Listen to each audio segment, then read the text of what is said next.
So I'm going to get started. So for those of you that don't know me, my name is Jessica Thomas, and it is an absolute pleasure to be with you here this evening. We are going to be talking tonight about communication, relationships, and building your emotional support team. So I am so happy that that you guys have decided to join in on this program this evening. And before we get started, a couple things. Next month's program, we're going to be talking about managing mood changes. And a lot of people had questions about mood changes and mood with MS. And so we're going to tackle that next month. And the date on that is going to be August 25th. I will repeat that later on. But we will go ahead and get started here. So I wanted to thank our sponsors because this mental wellness chat with MS Views and News would not be possible without our sponsors. So thank you to Janssen Pharmaceuticals, of Johnson&Johnson. Thank you, Novartis. Thank you, EMD Serono. Thank you, Bristol-Myers Squibb. We really are thankful for all that our supporters are providing us with the opportunity to be able to talk about mental wellness and attributes of that. So we're going to get started. So I'm Jessica Thomas. If you don't know me, I'm a licensed clinical social worker. I specialize in helping people living well with multiple sclerosis.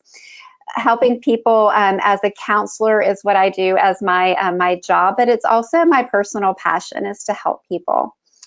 And so a little bit more about me. If you've heard this last time, I'm sorry, but I just want to repeat it in case you didn't hear me say it before. 17 is the number of years that I've been married this year. 16 is the number of years that I have been living with multiple sclerosis. So you can tell that I was newly diagnosed. When I was newly diagnosed, I was also a newlywed.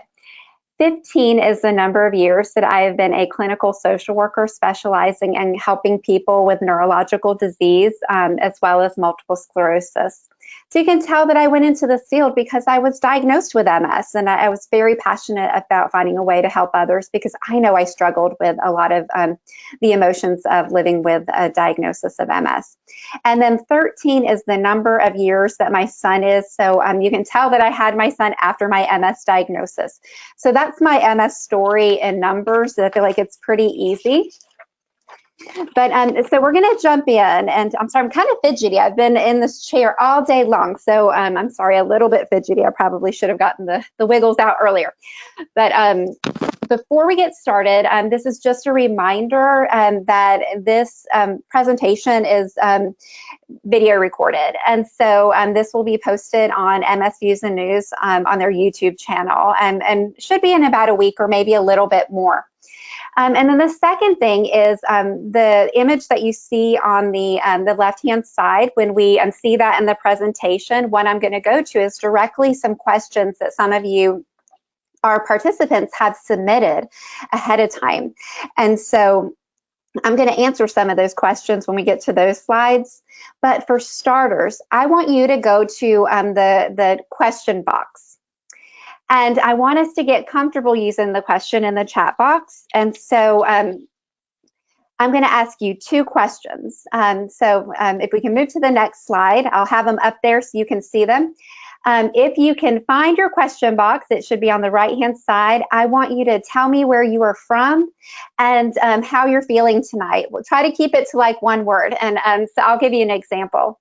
I'm Jessica Thomas. You don't have to give me your last name, but I'm Jessica. I am from North Carolina, and I'm feeling pretty good tonight. Overall, I'm feeling pretty good. So we have Maddie here who says hi. He is from North Carolina. We have Celia. I don't know where Celia's from yet, but we have Hollis from the Bronx. Hi there. Michelle from Arizona. Tammy says hi from Tennessee. Valerie is from Portland, Oregon. She is, I'm trying to put this up a little bit. She's feeling receptive. Karen from Florida is tired but good. Kevin from Louisville is stressed. I'm sorry, Kevin, that you've got stressed, but maybe we'll help you a little bit. We have Celia from Canada. That's really cool. Joyce from Florida. Jill's from Florida. Joyce is feeling tired. I'm feeling tired. I have been this week as well. Patty from Oregon, Randy from Florida, Ann from Los Angeles, she's feeling good. Kay from Florida, she's feeling stressed. Amy from Alabama, she's feeling tired. Rhonda from Alabama, feeling good tonight. Dee from Fairhope, Alabama, Jill is feeling eager. Rick is feeling hot. I know it's so hot. If you're from Florida, if you're anywhere in the South right now, Ken, Central Florida, Crystal from California, Mary Lou from the Bronx, and she's feeling strong. James from Houston, he's feeling amazingly awesome. Tammy is here. North Carolina, tired but good is what Maddie said. Bev is from Illinois, so it's a good day. Cheryl is frustrated, and that is okay, Cheryl. Helene from Wisconsin is feeling fine, feeling good today, feeling tired from Sandy.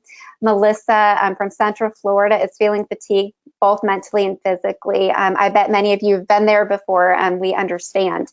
Pam from New Orleans is stressed. Diane is tired. Helene from Florida is okay. Tammy's from Bristol, Tennessee. She's a little tired because she had her infusion today. Yolanda from Huntersville is feeling great. Her team won. Go Bucks. That's fun. Carol from Tennessee is tired, and Rhonda is from Concord, California, and needing positive news. I hope that you get some positive news. So you guys did great with that check-in. So I'm going to do some chat box questions throughout our program, and I won't be able to read all of the answers all the time, but I will promise that I will go through and I will read as many as I can, because I think as much as you need to hear from me, you guys need to hear from each other. So tonight's chat is about a couple of things that are really important. Relationships in MS. We're going to talk about communication. We're going to talk about identifying your needs and asking for support. And we're going to talk a little bit about building your emotional support team. Now, it's really important to know is that we have like an hour. We're not going to be able to talk about every aspect of everything. But I hope we can start a conversation, and we can get some resources to you, and get some connections going in the sense of knowing that you're not alone, and hopefully you will leave today with some things that you can take with you going forward in your relationships. So the very first slide, this really should be a quote, so shame on me for not putting the quotation marks. But as I was looking at some more information for this program, I came across this quote, and I thought it was incredible. And I have the credit of to where it goes from sharecare.com. But I'm going to read this, and I'm not going to read everything that I have on my slides, but I want to read this one. Relationships can either be strained, strengthened, or both. But it's important to realize that MS never ruins relationships. Only people do. And no matter how well the person with MS is coping, it takes two to maintain the bonds of a relationship. The person with MS must sharpen his or her emotional skills, but so must the person close by. Why the damage inflicts on the central nervous system, and that's beyond your control, the damage it inflicts on your relationship isn't. I think that's a very powerful quote, and I think it's very helpful to consider that it really is the effort of the people in the relationship. And while MS can cause a stressor there and a challenge there, absolutely, MS doesn't ruin the relationship. People do. And so I just want you to remember that as we go forward today, that MS interferes with it. So in the chat box, I'm going to ask you guys another question. And this is really just to help you connect a little bit, because I know that sometimes you may feel isolated, like I'm single and I haven't been able to find anyone to get married yet, or I'm not interested in getting married. I just want you to tell me how many of you are married, single, divorced, widowed. I'm not going to read your names out, but I'm just going to kind of call out a little bit of the responses so people can see that that there is a really good chance that that you have people that fit into your same category. So we have some married people here, married 35 years for one, a lot of single people as well. How about divorced? Do we have any people that are divorced? Okay, we got several that are divorced. We have one person that's been widowed for a couple years. One person, put divorced alone. One person married 40 years. So I want to give you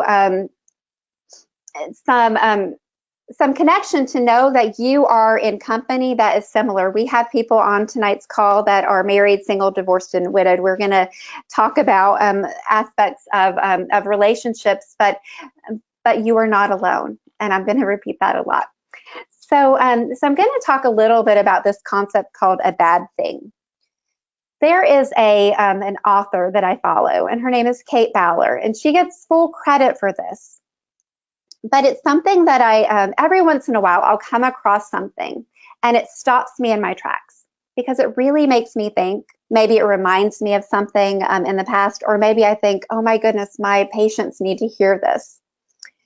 And a while back, I was listening to and reading something that Kate had put on social media, and it was this idea, this concept of a bad thing. And often, I think that we can get a bad thing confused with something being a bad thing, that we get it confused with you being a bad thing. So I'll explain a little bit more. As we work tonight, I want you to really see if you can work hard to internalize this. Having MS is not a great thing. We'll call it a bad thing. I mean, there's some gifts, silver linings, etc. But I'm going to be realistic. Having MS is hard sometimes, and it's a bad thing. But having MS does not make you a bad thing, and that is really important to separate. Because often we can get confused here, and we can feel like because we have a disease that we're a bad thing. And I'll give you my example. I'm going to stay on this slide, but I'm going to give you my own example, and then I'm going to ask you guys about a time that you might have felt like a bad thing. I remember when I was first diagnosed with MS myself, I was a newlywed, and I remember one of the first thoughts that crossed my mind was I felt really bad for my husband, like really bad for him. I felt bad that he married someone that was just diagnosed with MS, and how unlucky is that? That's an example of feeling like a bad thing. Now, many years later, I've moved on from that feeling and that thought. But I wanted to ask you: have any of you ever felt like the bad thing? Like, say that you're talking to your friends and you haven't been feeling good, and you feel like if I tell them that I've been really fatigued and I haven't done much today, then I'm just like telling them bad stuff all the time. Have any of you guys ever felt that way? That felt that like aspects of you or of your disease kind of made you feel like the bad thing, like maybe you were depressing or okay, so we have a lot of yeses here, and so and even one person said, I felt like it was a bad thing before MS, and that's a really hard thing. I want you, if you can, if you have a pen and a paper right in front of you. If not, I want you to catch this when it's recorded, and I want you to write this down somewhere. Write it on a sticky, put it on your mirror, write it by your planner, wherever you need to see it. Having MS may be a bad thing or may feel like a bad thing, but I am not a bad thing. A bad thing may have happened to you. You're not a bad thing. And I want to give you permission to own that for yourself, or to see it a little bit, so that way you can own it. So we're going to talk a little bit about relationships in MS. Relationships are, they're unavoidable, right? We have all sorts of different types of relationships, but often in MS, every person has some impact on some way because of your disease. For example, I always say that my son and my husband carry a burden of my MS. They also carry some of the good things we've gotten from it, but they carry some of the difficult things from it as well. And as I was looking over some of the questions, as I was preparing, I had a question that was submitted early on where someone said, I have MS, but my son is the one suffering. Can I use this information on his behalf? So if you're someone who submitted that question and you're on here this evening, I want to let you know that all of this information that we're going to be talking about is for you. It's for everybody. But it is so very true that sometimes our family members feel some of the burden of the disease as well. And so we have different types of relationships. And we'll move to the next slide. So a couple of different types. And we're going to talk about some of these. We have romantic relationships, and that's kind of self-explanatory. We have family relationships, so this might be your immediate family, including your spouse, which might be a romantic, but it also can be your extended family. We have social relationships. Social, could go with support group members or friends, etc. We have friendly relationships, maybe neighbors that you see that you have like a friendly relationship with, but you don't really talk about much. We have professional relationships, and even if you were volunteer or you may have professional-based relationships or a professional relationship, the person who delivers your mail, you probably have a friendly professional relationship. That it's a transactional kind of related relationship. And then we have relationships with our pets, and those are important to mention, and we'll talk a little bit more about pets here in a bit. But there's all sorts of different types of relationships, and so I would like for you to kind of think about, as we're talking, what relationships for you have had some positive and negative impacts.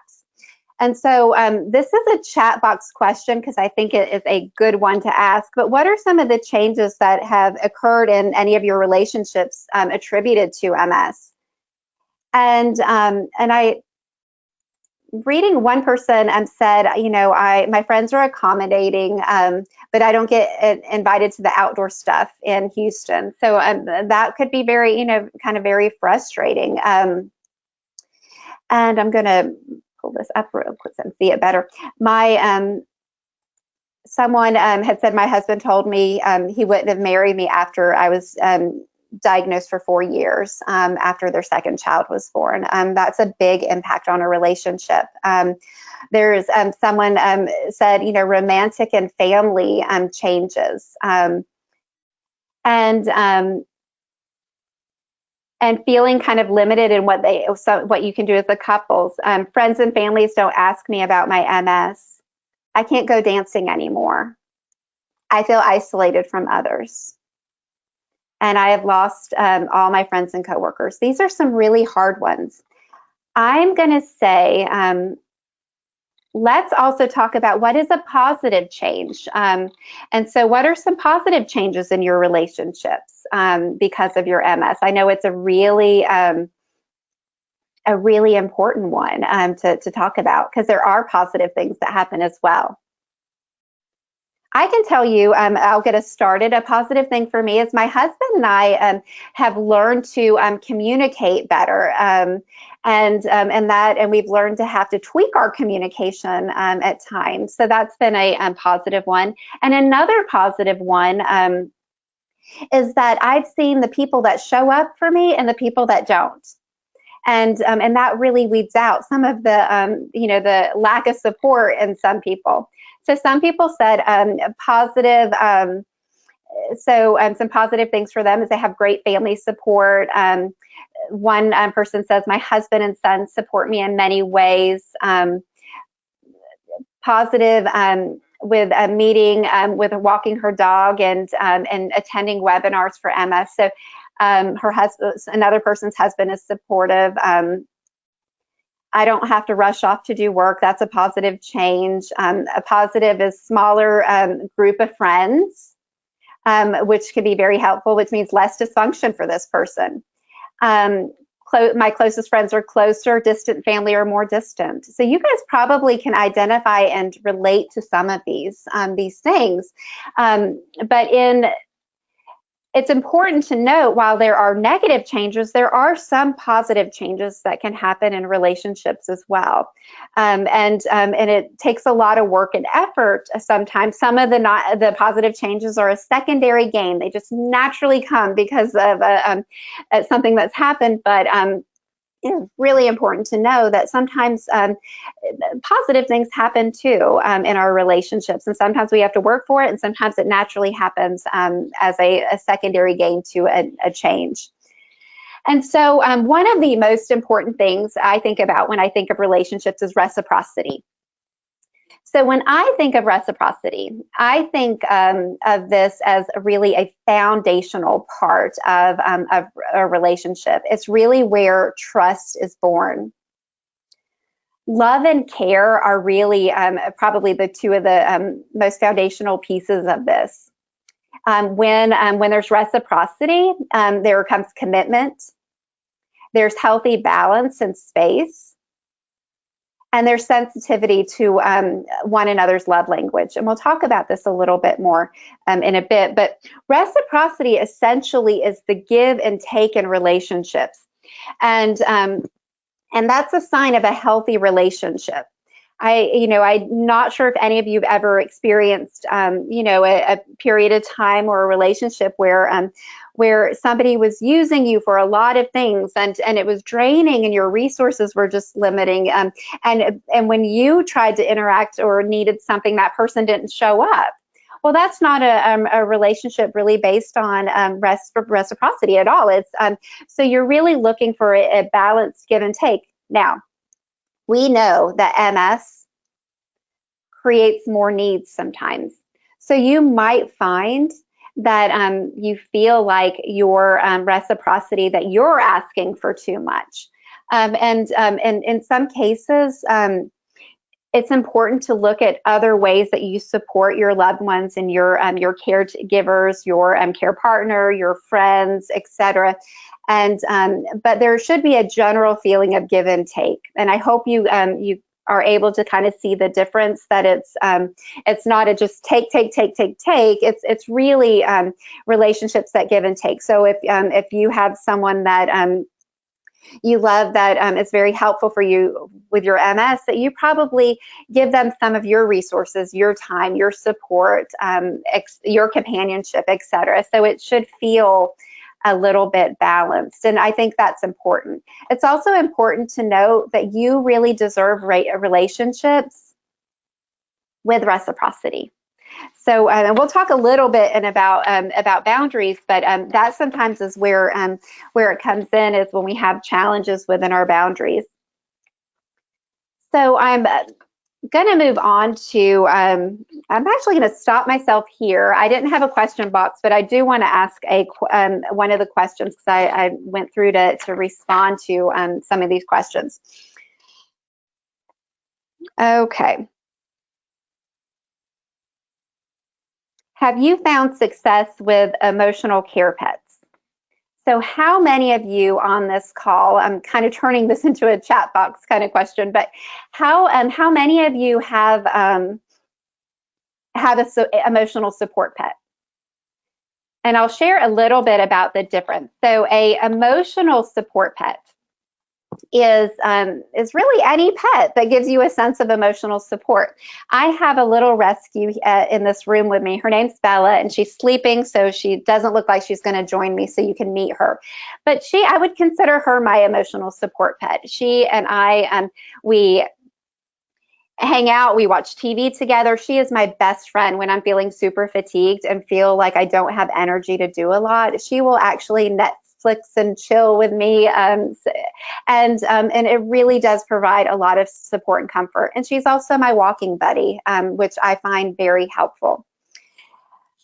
Now, there are service animals, and there's emotional support pets, and so there's a little bit difference in the training, etc. But pets can be very supportive, and so I have found professionally that a lot of my patients that have pets, do have a lot of help with emotional regulation. It doesn't help everything. They still have to take medicine. They still have to do things to take care of themselves. But having a pet can be extremely therapeutic. Just having a pet, and say if you have a pet and you're snuggling with your pet, or say that you're playing, you're throwing a ball with your dog if you have a dog, or say that you're just looking at funny like kitten videos or dog videos on YouTube or whatever. What happens is the reason why that feels good is because your body creates a chemical called oxytocin, and oxytocin is the love chemical. And we often feel that way either when we're hugging someone, or if we're playing, or spending time with our pet or our animal. If we're holding a baby, we can feel that way, or even if we're watching like kitten videos. Your body creates oxytocin, and that's one of the reasons why you feel a little bit better. And so we have a lot of people here that have had have emotional support animals, and I love it. So we have, I'll just read one or two. Let's see.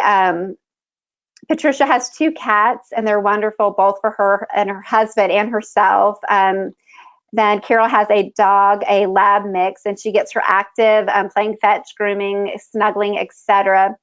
And then Tammy had one before she was diagnosed with MS, and her dog just totally knew when she was upset or feeling sad. So emotional support animals can be very, very helpful. So we're going to talk about love language. How many of you know your love language? This is an important thing to know about yourself. Knowing your love language, and actually I'll even go a little bit backwards here. Your love language is exactly the language that explains how you feel loved and cared for. And commonly, you may feel different, have a different love language than your partner does, or your child does. The love languages are okay to use if you're single, if you're divorced, if you have children. They're really for everyone. Everybody has a love language.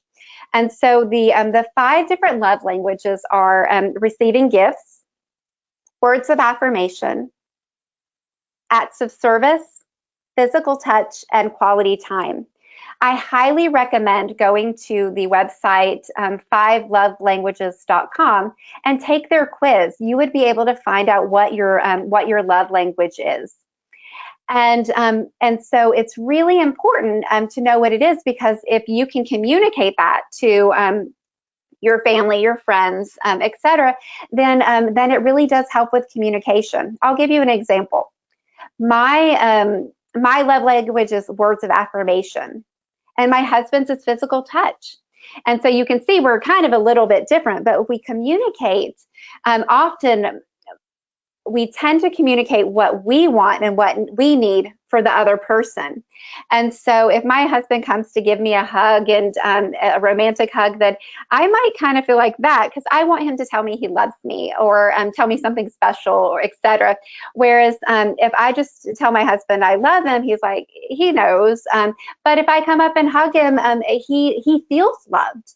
And so it's important to communicate your love language. And I highly encourage each and every person to know their love language, and if you have a child, to find out what their love language is. Sometimes it will really surprise you. I used to think my child valued receiving gifts, and didn't I know that actually that was like third in the line for him. He really appreciated quality time, and but now he's more of an acts of service kind of guy. That's why he always asks me to make food for him. So anyways, I'm encouraging you guys all to find out what your love language is. And I'm going to read just real quick. Renee says her love language is also words of affirmation. And James said acts of service. And he's housed the homeless in Houston for the past 19 years.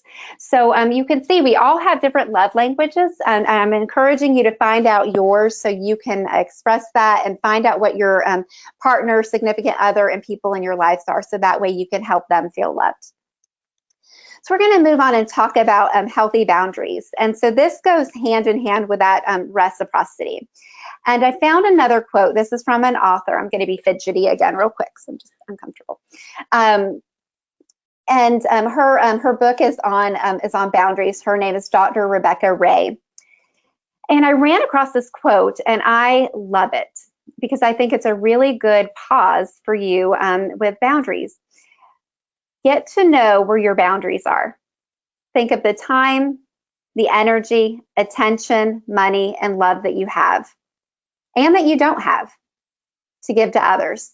Think of the emotional resources required for your own needs and wants.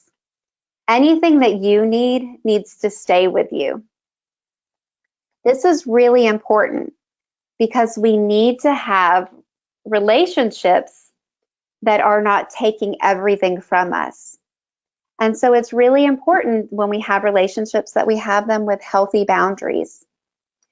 If you've ever had a relationship with unhealthy boundaries that maybe has taken too much of your energy, attention, money, time, etc., you probably felt that in the past. And healthy boundaries are really a sign of a good relationship. So I wanted to ask anyone, has anyone ever struggled with setting boundaries? Setting boundaries are really hard for some people. I've gotten better with it because I've educated myself so much on boundaries, but I'm not perfect at it sometimes. So if you can go to the question chat box and let me know, have you ever struggled with boundaries? And we're going to talk a little bit about setting boundaries. So we have a couple people here that have struggled with boundaries, but they've found out how to, and it felt so great. Kevin said, not really. That is great. Rhonda said, yes, that struggles. It's a very common thing sometimes. So I encourage you to look up information on boundaries. But I think boundaries, for me, in a very simple way, if you look at reciprocity, that there's a give and take.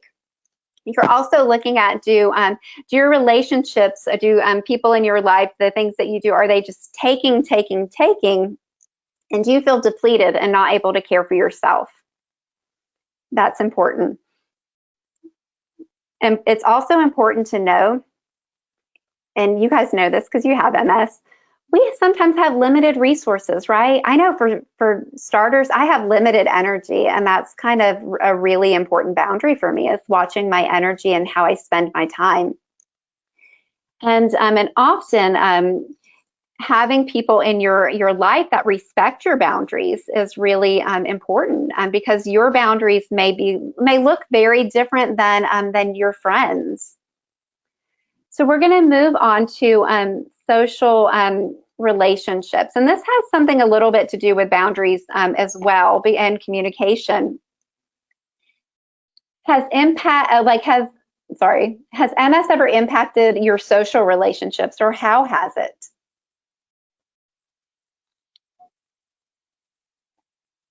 And we have a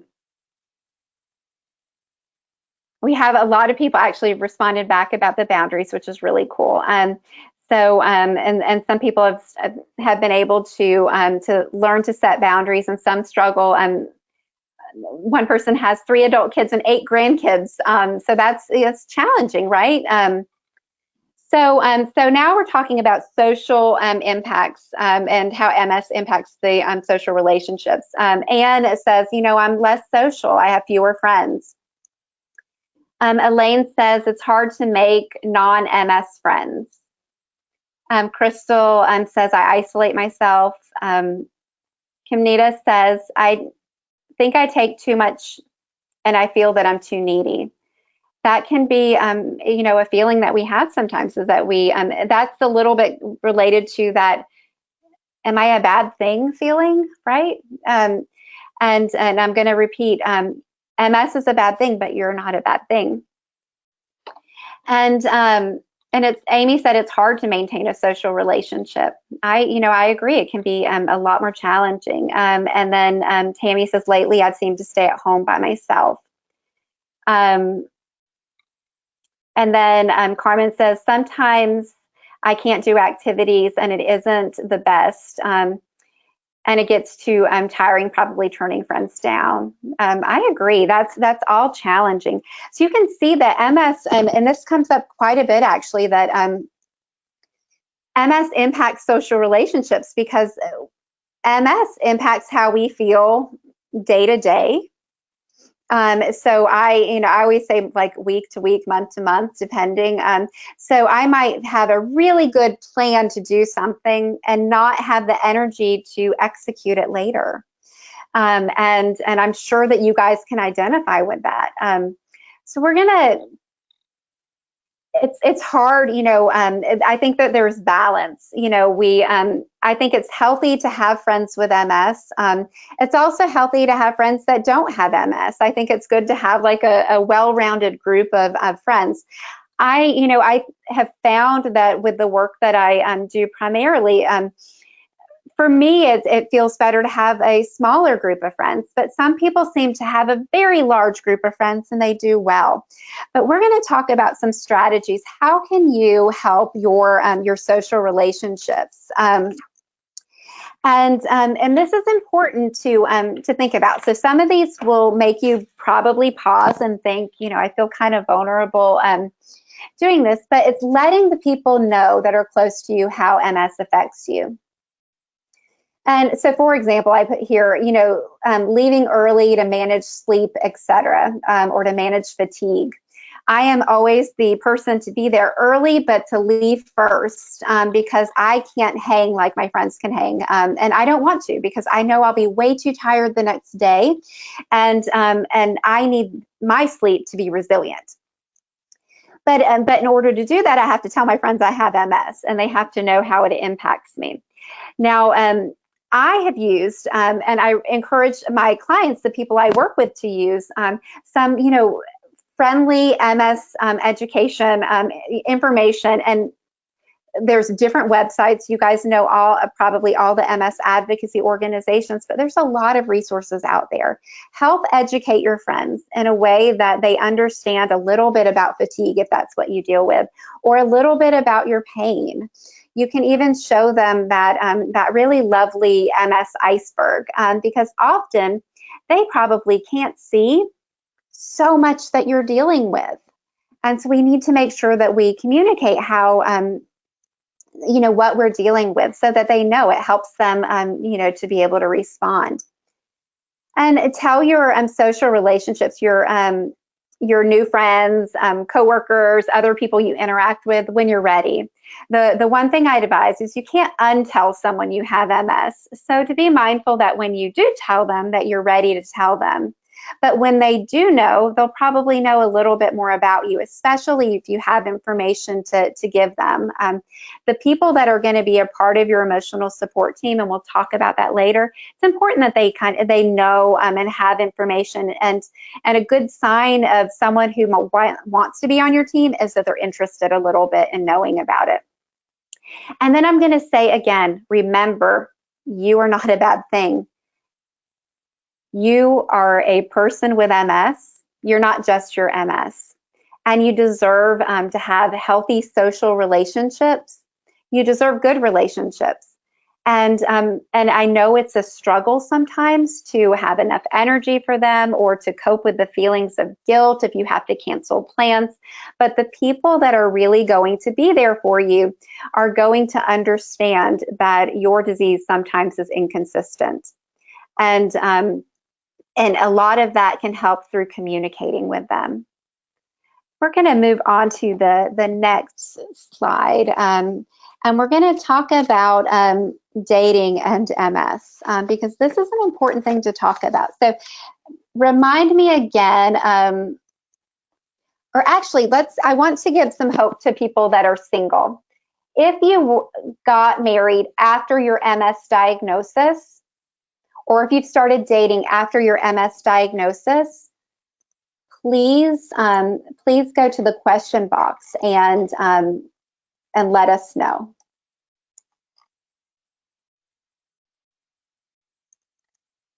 I know there's a little bit of a delay here. Okay, so Sandy said yes. Thank you. I think that this is important because, Boylan said yes. Anne said in a relationship since her diagnosis. Crystal said dating after MS diagnosis. Kay was before the diagnosis. That is like me, and I know probably many others as well. So you can see, and Ken said yes, I started dating someone after my diagnosis. So this is important because I know it comes up a lot when I'm working with patients. It is a very vulnerable thing to think about dating after a diagnosis. And so I think it's really important for you to address, to really confront some of the anxieties and vulnerabilities that you feel before you start dating, and to address those either with a counselor, with friends, your support group. I think it's also good to, if you find out, other people that have dated after their diagnosis, it's good to talk with them so you can get some encouragement and reinforcement that it can be done. I know that when I was looking to get pregnant, I desperately wanted to connect with another mother that had a baby after their diagnosis, because so many of them had them before their diagnosis. I wanted to talk to someone that decided to have a pregnancy after the diagnosis, and that was really important to me. So I want you to try to connect with people that maybe can give you some of their experiences. There's a lot of resources out there for single people, and a lot of considerations on this topic. But do your research. Know that you're not alone. And again, I know you guys are going to get tired of this, but remember, you're not a bad thing. You're not just your MS. You're yourself, a person with just happens to have MS. You deserve healthy relationships. You deserve healthy romantic relationships with someone who's going to treat you as the whole person. Anyone that cannot see you that way or see your gifts doesn't deserve you as a partner. Now, before we transition on to the next slide, I just wanted to share something that I came across. There is a dating website, and I will try to find the name of it real quick because I had texted it to myself, and I do think it's helpful to share the name of it. I'm not endorsing it, nor do I know anything about it, other than it's called Disabled Dating, and it's called Able to Love You. I have no experience on it. I just know that it is a more inclusive dating website. I have many patients that I work with that have felt very intimidated at the way that the dating online works these days. And so I just wanted to share it. It's called Able to Love You. I know nothing about it. I'm not endorsing it, but I think it's really cool that there is a website that that exists and is addressing, I think, some of the vulnerabilities that that people can feel. So we're going to pause and respond here. So we're going to move on to our question slide. I'm going to look at a couple more questions. Check in with you guys real quick. How are you feeling? Is this information going too fast?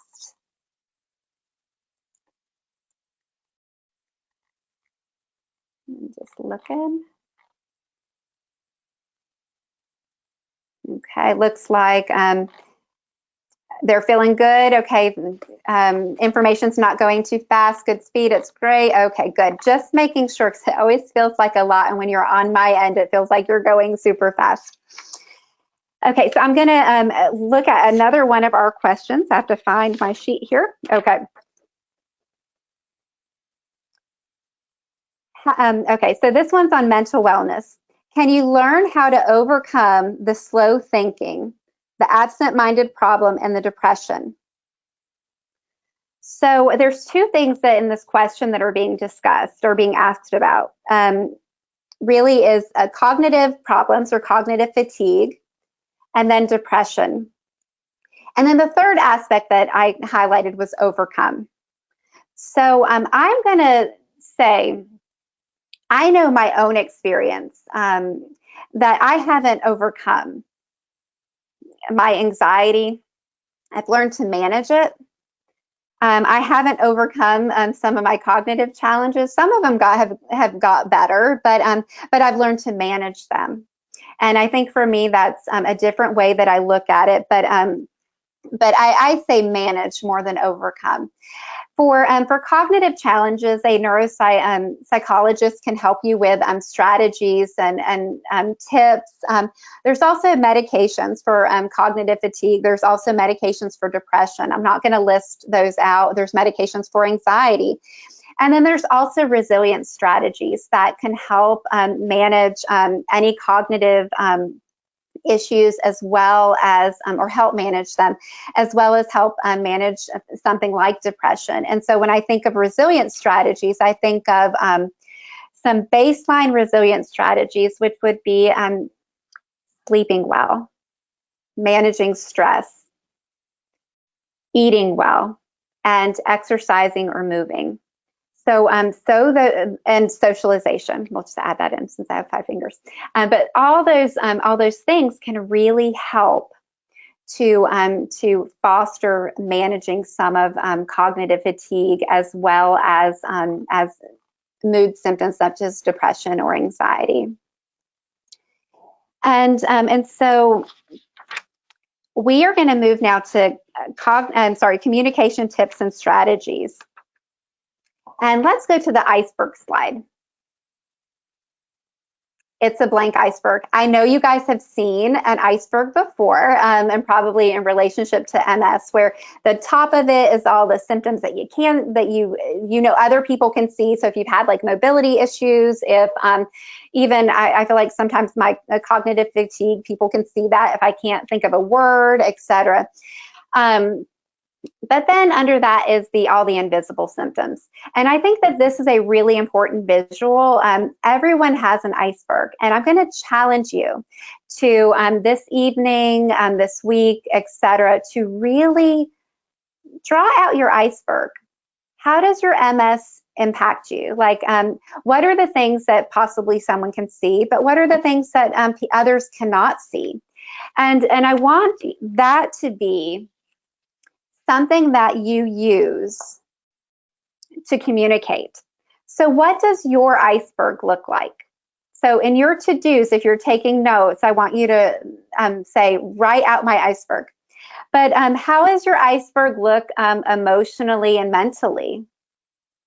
You know, people may not see that you're stressed if you're at the in that very bottom part, but they may see that that you're irritated. Your MS symptoms, you know, what can people see and what do people not see? How about your loved one or your friend, other people that you care about?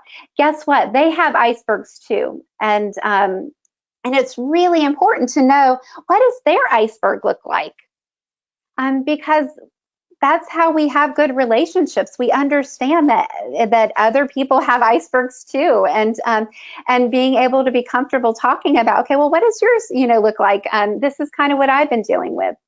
And so how can you communicate what your iceberg is? That's my challenge for you. If you have a partner or a close friend, to do your iceberg and test it out, and also have them do their iceberg. and talk about what your icebergs look like, because often we don't know the whole picture. We may know someone we love very, very well, but we don't know what's under the iceberg, and that can help relationships to know more about that. So we're going to go to the chat box one more time. What is a way that you have learned to communicate your MS symptoms to someone important? This was I worded that question a little bit odd, but what is a way that you've learned to communicate your MS symptoms? I know when my son was little, I used a book that had the anatomy of a brain, and I used to use that book and visuals to explain what myelin was, to explain my cognitive processing, that it was slower sometimes, and that his was lightning speed fast, but mine was slower, and that helped me. Oh, Karen, such a great idea. Have them listen to MS webinars. Absolutely. I think the more that we can help educate the people that love us and care for us or that are interested, the more that they'll know. And that doesn't mean that that's scary or bad. It just means that they'll have education. They'll know how.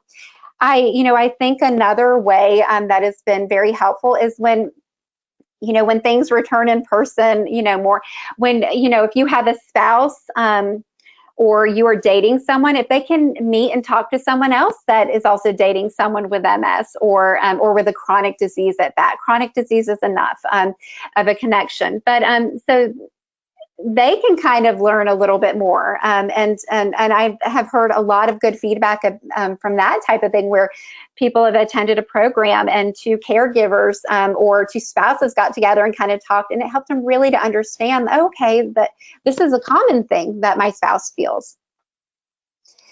And so I'm going to ask, or I'm sorry, not going to ask more, I'm going to read a little bit. I print out a brief description and ask someone, please just read this. What great advice, Elaine. Very good. Carol has mentions one of my favorite things. There's something called the spoon theory. I'm not going to talk about it today because I know I'm going to run short on time today. But there's something called the spoon theory, and that is such a helpful tool to explain fatigue and energy conservation. Also, it helps with boundaries. So Mary Lou says, I just be honest and I talk to them. I'm going to support that because that's a really great way to approach it. And Tina says, I tell my 8-year-old I'm having a bad balance day. What a great way to word that. That's very understandable. And so we're going to talk a little about some communication strategies. And so this, so as I'm moving into this, this is more about general communication, and so I want that to note. But it's also a place and how you can communicate about things related to MS too. But this is a really good, just standard communication tool. So I find that it's helpful that when you're communicating important things, that sometimes you create a neutral space, that you find a neutral space to talk. Some people like to talk at like the kitchen table or just in the living room with the TV off, but it's a neutral space. Sometimes my husband and I, we talk at dinner sometimes if we go out to eat, because that's kind of a neutral space to talk, and we're not talking heated arguments. We're just connecting more. So one of the foundations of communication is really giving your partner your full attention. And that's really appropriate to expect back. When you're communicating, being interrupted is one of the quickest ways to escalate an argument. And so really listening, we're going to do and talk about active listening. And so these are some of the general communication tips I'm sharing that really complement working with MS and communicating. Speaking face-to-face. I don't know if any of you have gotten into a texting conversation. I'm guilty of that myself. But when we're face-to-face, there's so much more in the language and talking, and it's very helpful. And then using I statements when problems arise. So instead of saying, when you turn the TV up, I can't, like I feel frustrated. It's no, I feel frustrated when the TV is loud. You use the I statements, and then you normalize communicating as a habit. So we're going to move on to the next slide. And I'm going to do a quick check-in while I'm covering this slide. Are you guys okay? We can end right like a couple minutes late. I can keep going. I realize this presentation, because of the topic, is going over a little bit. Are you guys good for 10 more minutes of talk? Okay, Kevin says keep going. Remember, this is going to be video recorded, and so you will absolutely have a place. If you have to get off of because of a commitment, you can go back and watch this. Okay, so every good conversation starts with good listening, and so active listening, I'm going to share, is when you're listening not to respond, but you're listening to hear. And one of the easiest ways to do this, as someone's talking to you, to reframe or restate what they say to show understanding. And so if my husband said to me, I can't stand that you leave the laundry on the dining room table. It's a different problem. I take forever to put away my clean clothes sometimes, but too much information. But if you said, I'm just angry and frustrated that you do that, a way I could actively listen, I can say, I can kind of hear that frustrates you. And then he's going to say, yes, it makes me so mad, because when I have, my dad come over for Sunday breakfast, the clothes there, and it's embarrassing. That doesn't happen, but I'm just trying to give you an example. So you lean in and you listen to what the person's saying, and you kind of reframe it back, that you're engaged and you're listening to hear, not listening to talk. And so Tina said she would love the link to the slides. I will make sure that we can get you the slides. I will make a side note to talk with MS Views and News to make sure that these slides get sent out to you. So no worries on that. So another aspect, foundation of communication, is this very simple quote. One of my favorite and people have shared this. Clear is kind, unclear is unkind. I think that's a beautiful quote. So when you're communicating with someone, it is best when it's clear. I want you to remember, clear is kind and unclear is unkind. So we're going to talk a little bit about what support looks like to you. So I want you to think about this. Sometimes in therapy, when I'm working with a client, a patient, I'll ask them, what does support look like to you right now? And they'll say, I don't know. And I will ask them to go back and to think about it, because it's important. We can't expect for people to support us if we don't know what we need to be supported. It's also a really good question to ask other people. If I have someone that comes up to me and says, I really don't know what to do. My sister-in-law is struggling with a lot of stress, and I feel uncomfortable. I don't know how to respond. I don't know what to say. I'll say, can you ask her what support looks like to her right now? It's a fair question. And so I want you, this is your other homework, your to-do, is to think about, what does support look like to me? And now support's going to look different. Support for your spouse would look different than support with your friends. But being able to identify, what does support look like for me? And I'm going to challenge you to share what that is to one of the people that's on your emotional support team. So we're going to go 2 slides up, and we're going to talk directly about building an emotional support team. So who is on your emotional support team? Some people have massively big support teams, and I think that's cool. That's just not me. I have my husband. My son is on there, but he's so appropriately on there. So he's barely on there, but he's on there. If you understand what I'm saying. But I also have people that I've met through the years, people like you living with MS that are on my team. I've had a counselor on my team. I have families, a couple family members, but my team's kind of small. It's kind of tight. Who is on your emotional support team? And I hope that more than anything that I don't have anyone on here that has no one. We're going to talk about, like, if you feel that you have no one, how to start to build an emotional support team. But your emotional support team, it may be family members, maybe friends, it may be your church congregation, it may be support group members, it may be your pets. My dog Bella's on my support team. It may be a counselor, it may be a mentor. I know early on in my diagnosis, I connected with someone who I really admired, that she just lived with MS with a lot of balance. And so she was on my emotional support team because I was trying to figure out how in the world to do this all. It doesn't matter who's on your support team. It just matters that there's people that are on there.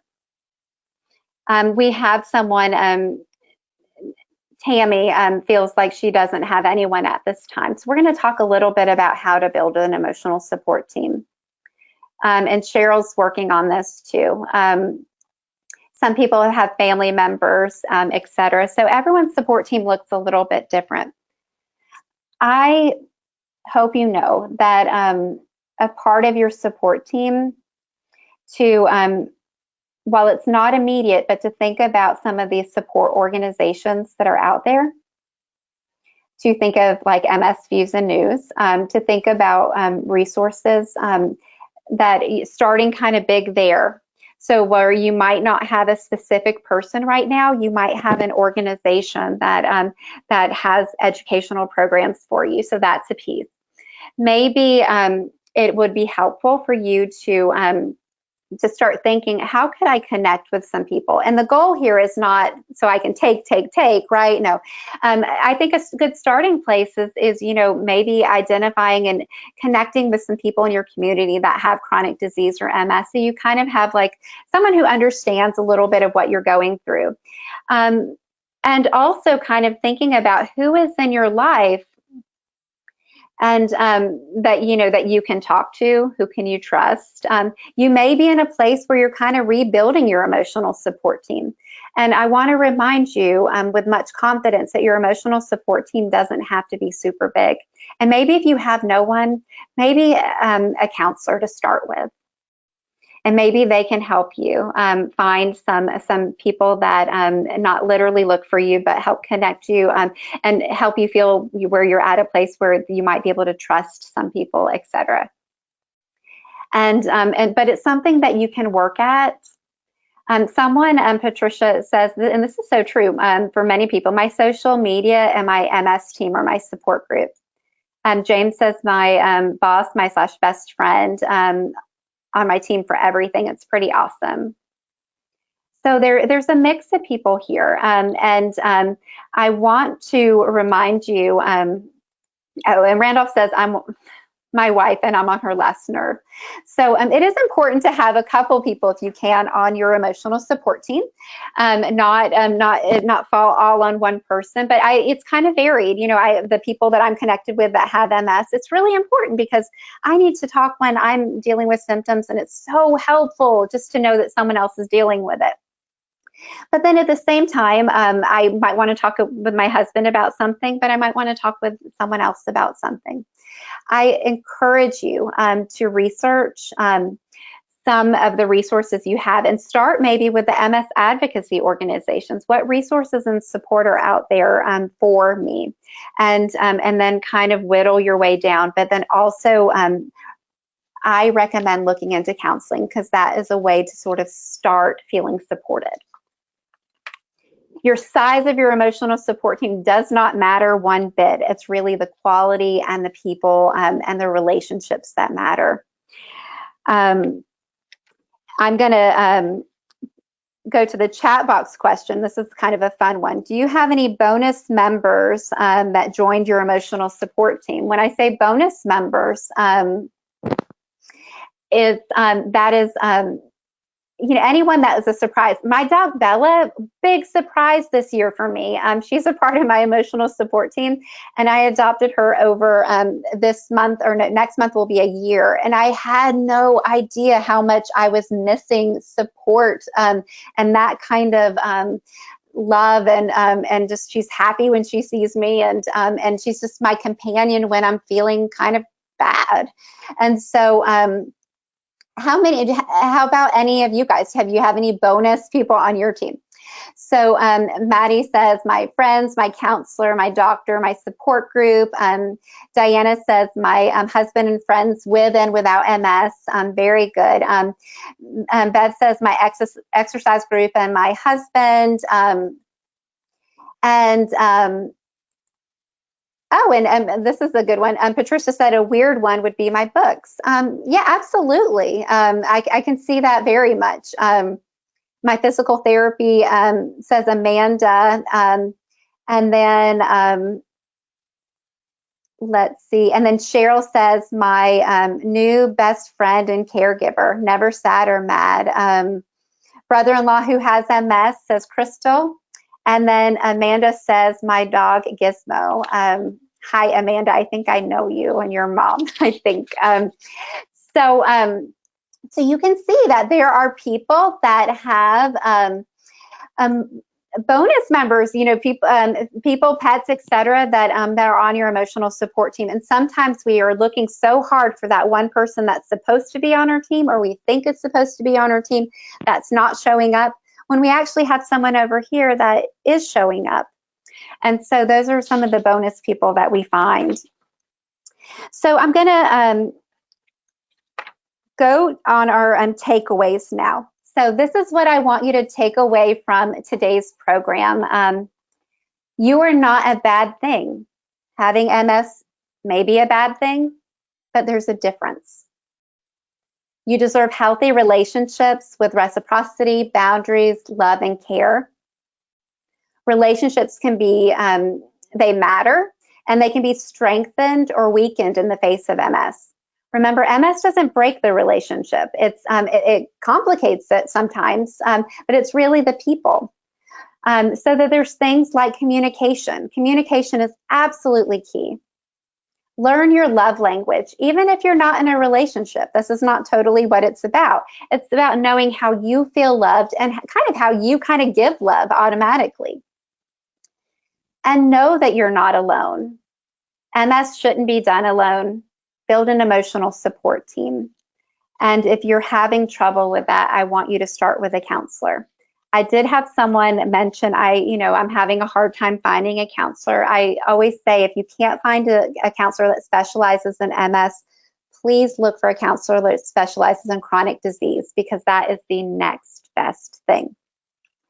So I have just 3 more slides, and then we will be finished for this evening. I thank you guys for hanging in with me. It was a lot of information, and I really, really do love all the input that you guys put into this program by communicating and connecting, because it's really important for each other.